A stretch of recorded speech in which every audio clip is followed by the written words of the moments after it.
গাজার রাফা শহরে ইসরায়েলের সামরিক অভিযান অবিলম্বে বন্ধের নির্দেশ দিয়েছে international court of justice ICJ. একই সাথে রাফার মানবিক পরিস্থিতিকে বিপর্যয়কর উল্লেখ করে ত্রাণ সহায়তা প্রবেশের জন্য সীমান্ত ক্রসিংগুলো খুলে দেওয়ার নির্দেশ দেওয়া হয়েছে। আদেশ বাস্তবায়নের বিষয়ে আগামী 1 মাসের মধ্যে ইসরায়েলকে প্রতিবেদন জমা দিতে বলেছে আদালত। সাউথ আফ্রিকার আবেদনের পরিপ্রেক্ষিতে শুক্রবার 13-2 সংখ্যাগরিষ্ঠের ভিত্তিতে এই রায় দেয় নেদারল্যান্ডসের হেগে অবস্থিত জাতিসংঘের সর্বোচ্চ এ আদালত।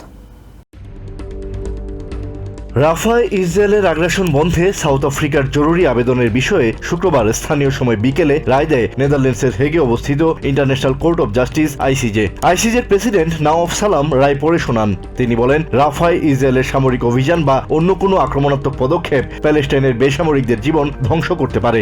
The court considers that in conformity with the obligations. একই সঙ্গে গাজায় ইসরায়েলের বিরুদ্ধে গণহত্যার অভিযোগের বিষয়ে তদন্তে সংশ্লিষ্টদের বাধাহীন প্রবেশ নিশ্চিত করতে ইসরায়েলকে নির্দেশ দেওয়া হয়েছে। Unimpeded access to the Gaza Strip of any commission of inquiry. আইসিজের 15 বিচারকের মধ্যে 13 জন একমত যে রাফার পরিস্থিতি আরো ভয়ঙ্কর ও ঝুঁকিপূর্ণ হয়ে উঠেছে। সেখানে পর্যাপ্ত ত্রাণ সরবরাহ করা হচ্ছে, ইসরায়েলের এমন দাবিরও কোনো প্রমাণ পাওয়া যায়নি। Necessitates that the respondent maintain open land crossing points. বিচারক বলেন, গাজার বিপর্যয়কর মানবিক পরিস্থিতি বিবেচনায় এসব আদেশ অবিলম্বে এবং কার্যকরভাবে বাস্তবায়ন করতে হবে। To the court on all measures taken to get effect to this order. এদিকে ইউএন হেডকোয়ার্টারে এক সংবাদ সম্মেলনে জাতিসংঘে প্যালেস্টাইনের স্থায়ী প্রতিনিধি রিয়াদ মনসুর বলেন, আইসিজের আদেশ নিঃসংকোচে বাস্তবায়িত হবে এমনটাই প্রত্যাশা করেন তারা।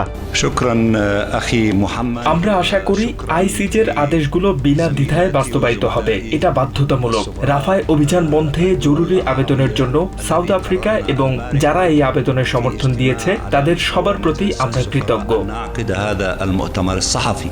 ক্যামব্রিজ ইউনিভার্সিটির অধ্যাপক মার্ক ওয়েলার বলেন, রায় বাস্তবায়ন নিশ্চিতের জন্য আইসিজের নিজস্ব কোনো বাহিনী নেই। জাতিসংঘ নিরাপত্তা কাউন্সিল সে কাজটি করতে পারে, তবে আমেরিকার ভিটোর কারণে তা সম্ভব না। অন্যদিকে ইন্টারন্যাশনাল ক্রিমিনাল কোর্ট আইসিসির সাবেক chief prosecutor Luis Moreno Ocampo বলেছেন, ইসরায়েলের প্রধানমন্ত্রী বেঞ্জামিন নেতানিয়াহুর বিরুদ্ধে আইসিসির গ্রেফতারি পরোয়ানা জারির কোনো এখতিয়ার নেই এমন বক্তব্য সঠিক নয়। কারণ নেতানিয়াহুর বিরুদ্ধে আইসিসির প্রসিকিউটরের আনা অভিযোগ গাজায় সংঘটিত অপরাধের জন্য। ওকাম্পো বলেন, ইসরায়েলি নেতাদের বিরুদ্ধে আইসিসি গ্রেফতারি পরোয়ানা জারি করলে রোম স্ট্যাচুটে সই করা যে কোনো দেশ সফরে তারা গ্রেফতারের সম্মুখীন হতে পারেন। Asad real, TVN 24 news desk.